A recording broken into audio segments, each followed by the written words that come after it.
Hi, you're listening to God, Ghosts, and Government, a weekly conversation with Senator Kim Jackson, where she'll reflect on her journey as an Episcopal priest, farmer, first-time state legislator, and much more. I'm your host, Sharitha J., and I'm honored to share this space with you. Let's begin. Dear listeners, the following episode makes reference to suicide and to other mental illnesses. If you or someone you know is struggling with thoughts of suicide or mental illness, I invite you and encourage you to please dial 988 to receive the resources and help that you need. 988 will respond no matter what state you're in this country, and we hope that you get the help that you need. And meanwhile, enjoy the show. Hey, it's your girl Sharitha J, and we're back for another episode of God, Ghosts, and Government. And of course, I'm here with Senator Kim Jackson. Senator Jackson, how are you? Hey, I'm doing great. It's good to be here. Good to see you. Welcome back to the country. Thank you. I had an opportunity to go to Egypt. I thought that we were going to be able to record an episode, go international, but I did get to edit our last episode. So God, Ghosts, and Government did make its way over to the African continent. So I feel like it's God, Ghosts, Government, and camels. Because you rode a camel, right? I did ride a camel. Nice. I will share a photo because I was so scared. But now that's a true barnyard update. Very extended. But I got to ride a camel, got to see the pyramids and so much, just so much. But happy to be back. But I did bring back a little bit of that Egyptian dust on my chest. So if you sound a little congested, it's all right. We're going to keep it moving. All right, let's do this. Okay, so hopping right into it, we're coming off of budget week, correct? Sure. I hear it was very exciting. That is one word to use for it. Here's what I know. Budget week was the shortest budget week that we've had in the history of Georgia, or at least in the recent history of Georgia, for the biggest budget that we've had in Georgia. So wow. I've got some questions about that, right? Okay. More money, less time to look at it. Interesting, right? Tell us about these questions that you may have. Yeah, so we've got this multi-billion-dollar budget, and we spent 2.5 days with hearings on it. Okay. Now, my wife and I have a budget that is the fraction of that size. It's a very small fraction of that size, right? And it takes us, 3-4 hours to prepare our budget for the year. Okay. And so it seems odd to me that we could do all of our budget hearings in 2.5 days. I'm just curious about what's not being talked about. Okay. Well, I'm curious as well, and I'm sure it'll start to appear as we review. So when budget week happens, give us a quick rundown of what that looks like. You had 2 days, you said? 2.5 days. Yeah. 2.5. Let's not forget the half to review this multi-billion with a B dollar budget. So what are the highlights of this budget? Yeah, so we do have hearings. We had hearings where we heard from all the heads of the different state agencies talking about their needs. I think the highlights are that the budget is considered flat. So we're not adding to any of our agencies. And the reason why we're not adding to the agencies is because the governor has taken a very conservative approach to our budget. He's anticipating that we will have fewer funds, less revenue, despite the fact that other budget analysts have a different picture and outlook for Georgia.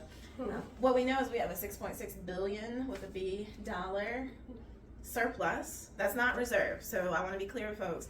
There's the rainy day fund, which is mandated by the Constitution. We have to keep a certain amount of operating money in the bank for a rainy day. So we have that kind of dedicated $4 billion set aside.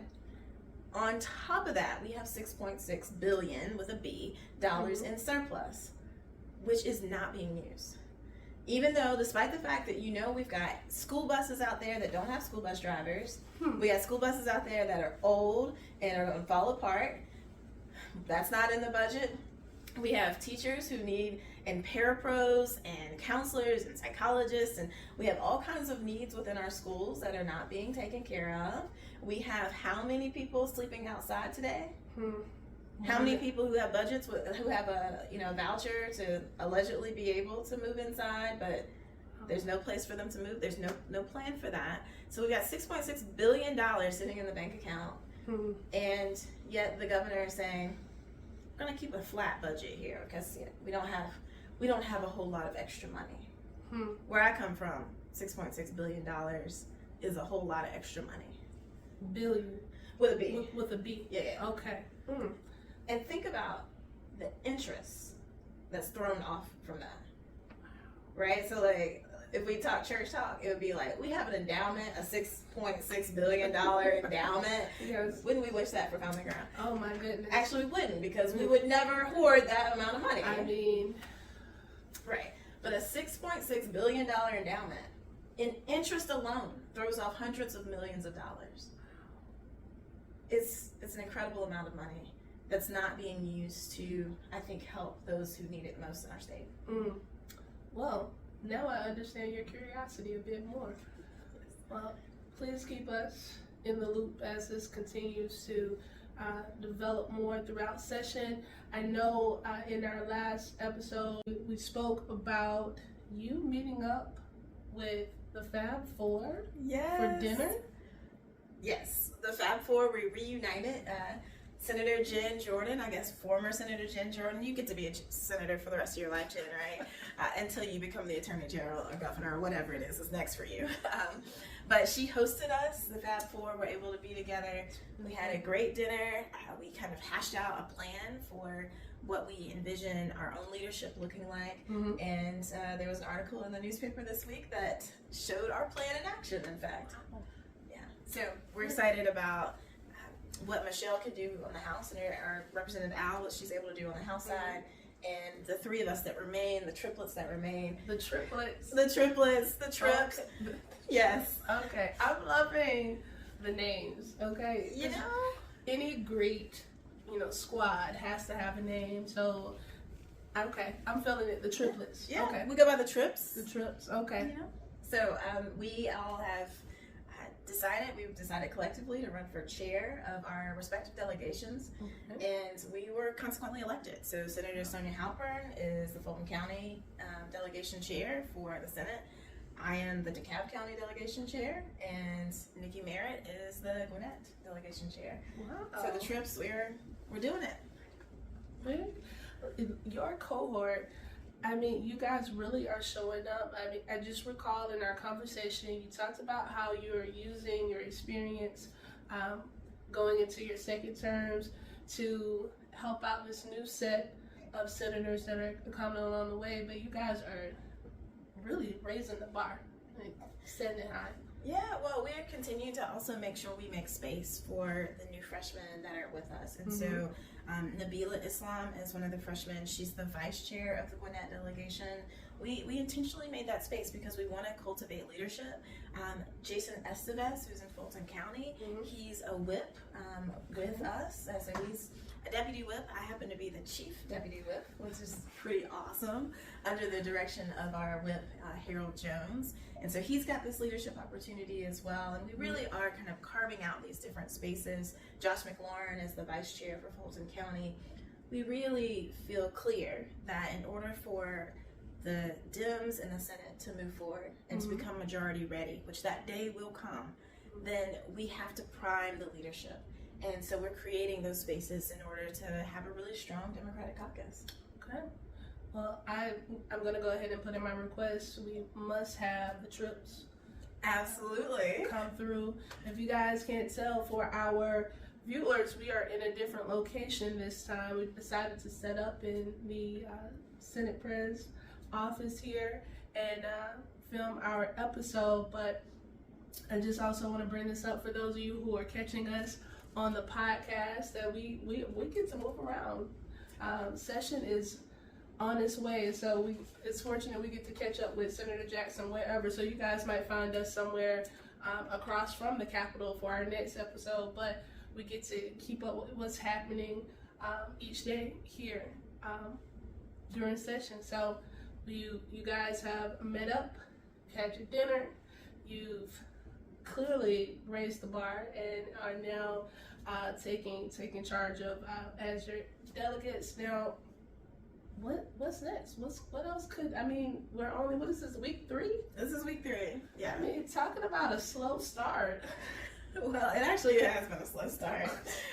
I mean, it's so slow that I've only had 2 committee meetings. Only 2? Only 2 in 3 weeks. So it has been a start. Okay. Well, talk to us about those committee meetings, and please, for those who are joining us, remind us of the committees that you're serving. Sure. So I am on the Senate Agriculture Committee, which deals with agriculture and community and consumer affairs. I'm also on a new like completely new created committee. It didn't exist before, called Children and Families. I'm on Health and Human Services, which addresses both issues that are within the hospital system, but also human services would include things like DFACS as well.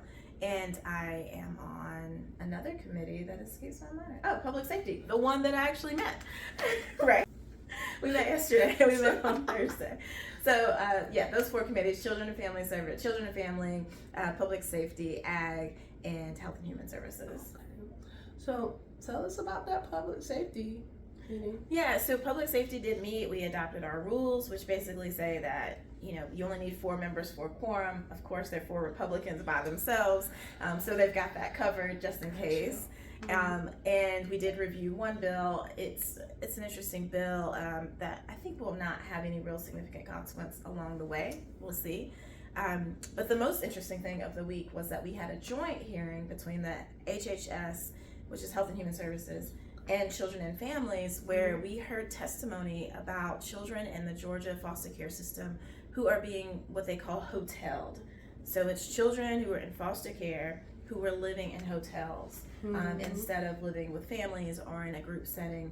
They're in hotels, in individual rooms by themselves across the state. And so we heard about that issue and why that is and how we might solve that problem. Wow. I mean, do you care to give us a little insight? Because I'm curious as to why does that exist? Yeah, so I mean, it exists, and honestly, this didn't come up in the hearing, but Shreetha and I, we do this work of working with people who live outside. A lot of the characteristics that you see for people who live outside, so untreatable or untreated mental illness, deep, intractable type of mental health, developmental delays, behavioral disorders, the same things that we see in people who live outside. Those are the afflictions that we are finding in these children who are being hoteled. And so basically a child enters the foster care system, perhaps they've been orphaned, or maybe a parent has actually given them up to the state because they were having so much trouble with them. And then they go to a foster care home, and because they're so sick, because they're so ill, because of their expression of that illness through different types of behavior, like fighting, kicking, biting, running away, they can't stay in a traditional foster home, and they end up being hoteled instead. Well, it sounds like your presence, of course, is needed. Both, just your insight with your work that you've done, but you're also serving on the Mental Health Policy Caucus, and just also from a pastoral piece. I really think your presence on that particular committee will be quite valuable. So yeah, I mean, the reality is, I know that if we don't make interventions today, like if we don't make interventions now to get those children the help that they need, the care that they need, I know where they end up, because you and I see that every day, right? These children age out of the system eventually, and they become adults who end up sleeping outside.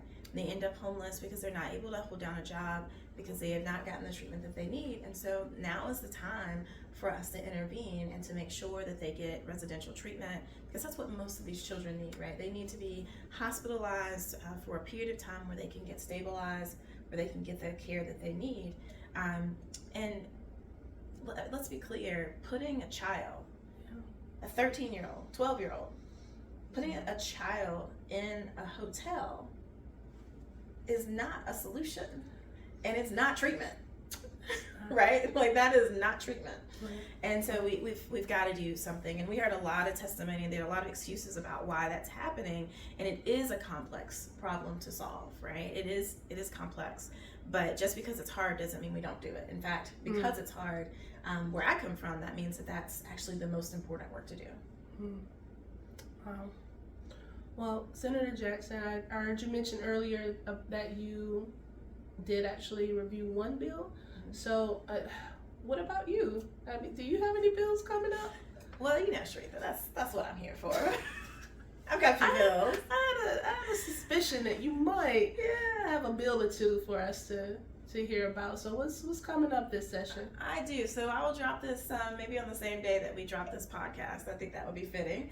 I will drop a few bills. One, actually all of them will be familiar to those of you who followed the podcast before. The first one is related to stalking. It'll change the provisions around who can get a temporary protective order, restraining order, to make sure that if you are a victim of stalking in your home, that you'd be eligible for a restraining order. I've done many hours of work on this issue. The people who were opposed to it in the past have signed off on it. In fact, I think I might even get one of them to be a signatory on this. I'm feeling extraordinarily optimistic about this, but we've been here before. I know. So that's one. I have another public safety bill. It's the same one as before. As I tell people all the time, when you are working in public safety, as a law enforcement officer, an EMT, a firefighter, nobody calls 911 to celebrate. They call 911 because it's the worst day of many people's lives. And as a consequence of first responders showing up time and time again to see humanity at our most vulnerable, at our most broken, the mental toll that takes on a first responder is immense. And we now know, we have enough research to know that one of the side effects of being a first responder can be suicide. And so as a consequence of that, I'm working with the Mental Health Caucus, right, to make sure that we continue to provide opportunities for mental health care for our first responders. And simultaneous to that, my bill would provide for essentially it's the death benefit, right, for families of public safety officers who do die by suicide. We want them to be eligible because we acknowledge that that is a risk factor for the work that they do because they show up. A number of my colleagues are, worry about it, and they talk about, well, we don't want to reward anybody for dying by suicide, and that's not what we're doing. We are simply taking care of those families that are left behind. And so I'm very proud to say that every legislator in the Senate who has worked in public safety, from fire to rescue to policing, every single one of us is a signer on that bill, and I'm very optimistic that we can get it through the Senate once more. So that's number 2. And then number 3, I will always care about ag and be invested in hemp. So I've got a whole bill on hemp that we'll talk about at a later date. I don't want to go into details now, but it's a good hemp bill. We've seen it before too, so we'll see how that goes. Okay. Well, all of this is exciting, but I definitely want to hone in on your bill, this dealing with our first responders.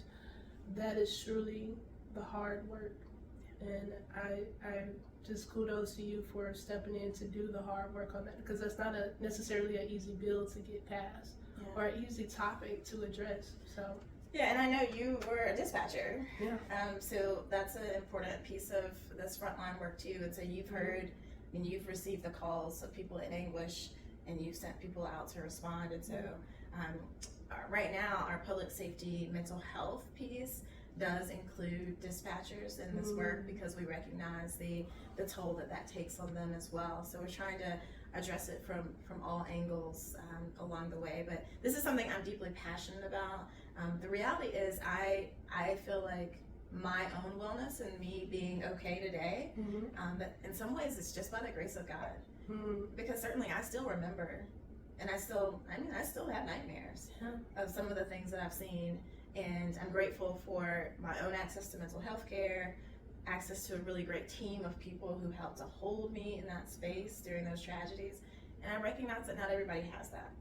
So that we'll work to get that for everybody, and in the meanwhile, we'll also work to take care of families when first responders are not cared for in the ways that help save their lives.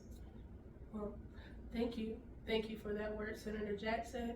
And to our listeners and followers, you are listening to God, Goats, and Government. You can follow us on Instagram, Facebook, and Twitter at Kim for Georgia. Also, check us out on YouTube.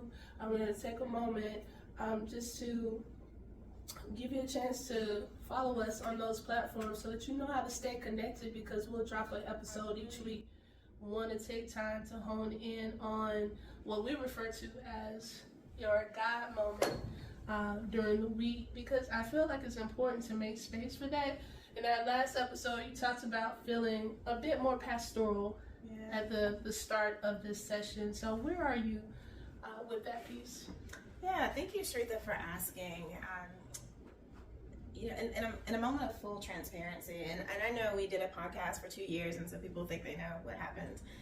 But the first 2 years of my time here in the Senate were hard. It felt lonely at times, and this weird of I have hundreds of people around me all the time, and yet I still feel lonely because I don't know what I'm doing. I don't know who I can trust. And I'm very mindful that I'm not in that space anymore, but I'm mindful that that was where I was. Mm-hmm. And so I've been really intentional about trying to reach out to the freshmen across the aisle, both sides, right? Mm-hmm. And develop relationships with them, because as much as friendship matters, and I'm grateful for the friendship we have, and there's so many people who listen to the pod who are friends and who text and provide encouragement and all those things. I'm grateful for all of those. And at the same time, having people who are doing the same thing that you're doing, mm-hmm. who understand where you are, is really important. And so I've spent some time just visiting offices. Freshmen have offices now. What? It's huge. Oh my goodness. They have offices. Congratulations. It's a big deal. It is. So I have spent some time visiting offices of freshmen just to check in and say, hey, like, I know we won't agree on everything, but I want you to not feel alone here. And I want you to know we have an office here that's full of snacks. You should never be hungry. We've got things secure for you, so that people feel not just welcomed. We've done this really intentional work with our Democratic freshmen, mm-hmm. to really train them and encourage them around the political sides of this, the policy side. But I feel like this week I've really spent time trying to develop that pastoral side and care for people's souls. And the fact is that's good for them, but it's also good for me, right? It is a part of my own self-care to be intentional about saying I'm going to have friends here. Mm-hmm. I'm going to have people that I care about and who in turn will care about me. What I hear you saying, especially about reaching across the aisle, I know that tends to be the position of the Democratic Party, but also from a pastoral piece, that's just your stance. Yeah. So I appreciate that you are really leaning into it and building your community within this space, because it's important. It's important. I'll tell you a brief story. I had a group of young folks who came to visit me in my office and talking about, bills that we should be concerned about and who's going to bring what. And the young man said to me, he's like, I'm concerned. I'm going to name his name. He's like, I'm concerned about Albers. He's just no good. Mm. And I'm not usually one to do this, right? I usually kind of let people talk, but I stopped him right there. And I'm like, he was in my office. Mm. And I just said, I want to be clear that I don't think anybody is all no good. Mm. And I have seen John Albers. He's the second signer on my bill for public safety. Right? I've seen John Albers be his best self. I've seen him fight on behalf of people who are often forgotten and lost. And sure, he has some bills that I fundamentally disagree with. Mm-hmm. But I was just really clear with that young man. I was not okay with him disparaging whole cloth any member of the Senate, regardless of political affiliation, because I know people are more than the bills that they present. Mm. Yeah. And I know, I've sat with John enough to know that his sister is also a clergy woman as well, and he has some interests and things that align with me, and he cares about people. He expresses that in a really different way, but he's not all bad. And that's the mentality, that's the attitude that I carry with me, and that I hope others will extend as well. people are more than the bills that they present. That is a fact. Yeah. That's a good reminder. So before we close this thing out, because I know you guys are waiting on that barnyard update, but I just want to point out that once again, Senator Jackson's up here looking fly. Got the hat on. If you have not checked out her social media, apparently there's this weekly post that she's now doing on Thursdays with, checking out the new outfits, stepping into. I see you building community in multiple ways and also giving people insight to your personality and who you are. So I just wanted to highlight, I see you. Well, thank you. I see you doing your thing. Now, for our listeners, go to the social media so that you can see it if you're just hearing it. But, she's rocking the hat per usual. So just wanted to take a moment to acknowledge that. Have I ever said why I wear the hat? I haven't. Let's, just in case. Really quickly. So my brother, actually, he posted a comment. Matthew Jackson posted a comment on my social media. He's like, I see those Big Daddy hats. And Big Daddy, I'm a true Southerner. I got a Big Daddy, right? Yeah. Big Daddy was my grandfather. And my grandfather on my mother's side, I was raised around him. He spent a lot of time with us. And he always wore hats. And so I have a whole wall in my house of hats with various colors and things like that. But every day that I put a hat on, I think about my grandfather. And it's an homage to him, but it's not just who he was, but it was also about what he stood for. And my grandfather was probably one of the most single influential persons in my faith life and my faith development as a child. And so I wear these hats really in honor of him and in hopes that I can live to stand as tall in integrity as my grandfather did. Wow, I love it. Now remind us, is this the same grandfather whose Bible you were sworn in on? That's right, I was sworn in on that same grandfather's Bible. Yeah. Okay. All right, Big Daddy hats. All right, we see. That's sad. Now, it's about the barnyard update. I care about the government. I do, and I care about God. But how are these animals? So how is the barnyard? Yeah, so we primarily we have goats, right? It's called God Goes in Government. So I talk a lot about goats, but we also have chickens and ducks. And if anybody's been to the grocery store, you know that eggs. So anybody who's been to the grocery store to buy eggs, I did not know this because we don't buy eggs. We haven't bought eggs in 10 years. So I was not mindful that apparently there's a shortage, right? Yes. I didn't know until 2 weeks ago when my neighbors started reaching out frantically and saying, hey, do you have eggs? Can we buy your eggs? Do we have eggs? People are even willing to buy duck eggs now, which has always been a difficult market for us. I was considering reaching out, just asking if I could just get a whole chicken from you. Because at this point, I need them just to produce the egg. I'll take care of the chicken. I have an apartment. I don't know how it's going to work out.